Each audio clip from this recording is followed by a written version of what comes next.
காட்டாளுக்கு வந்தோடனே அந்த 6 மாதத்துக்கு இட்லி இது அவிச்சு விற்போம். அவங்க கருப்பட்டி போடுங்க. 2 மணிக்கு எழுந்திரிச்சு சட்னி சாம்பார் வச்சு 5 மணிக்குள்ள வந்து இவங்களுக்கு இட்லி கொடுப்பேன். அது கருப்பட்டி இது போடுங்க. இப்போ விலைவாசி இல்லைந்து ஒன்றும் வாங்குது இல்லை.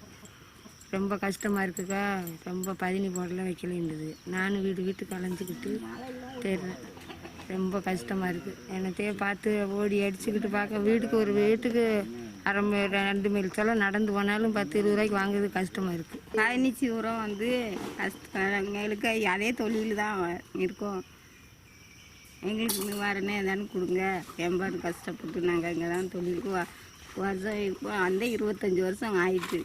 வந்து கலைஞ்சி ஓடிடும். பனைச்சி உரம் அங்கே தான்.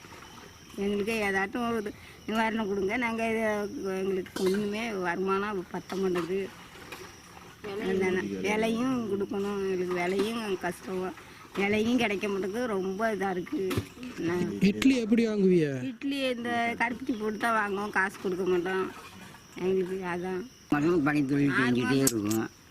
அதனால் கிடக்கு கஷ்டப்பட்டு 3 நேரம் செய்வதாலும் அவ்வளோ வருமானம் கம்மியாக தான் இருக்குது.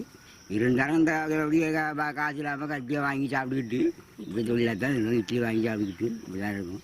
அதனால் இட்லிக்கு நீங்கள் என்ன கொடுப்பீங்க? ஆமாம், கருப்பி தான் போட்டு வாங்கிடுவோம். இருக்கும். நம்ம தொழிலே குத்துவ மாதிரி தான் பணம் எடுத்து தூக்கிட்டு அதுக்கும் கிட்ட முடியாது.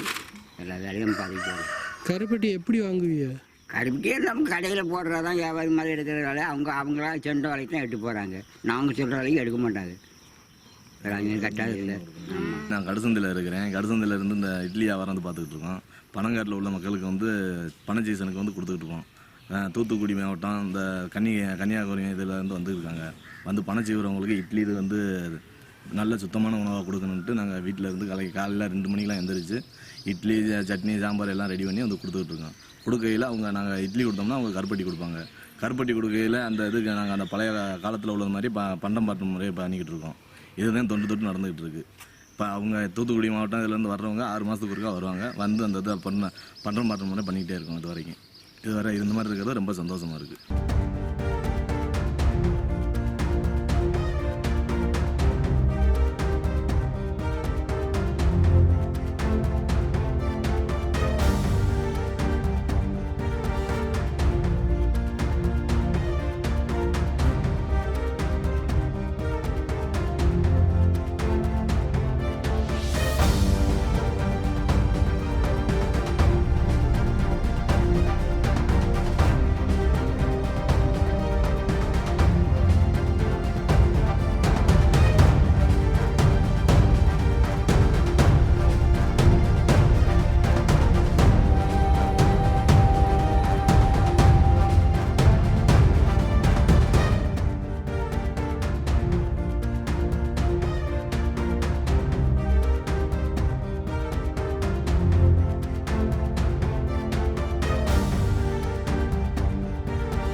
செய்திகளை உடனுக்குடனும் துல்லியமாகவும் தெரிந்து கொள்ள சப்ஸ்கிரைப் பண்ணுங்க.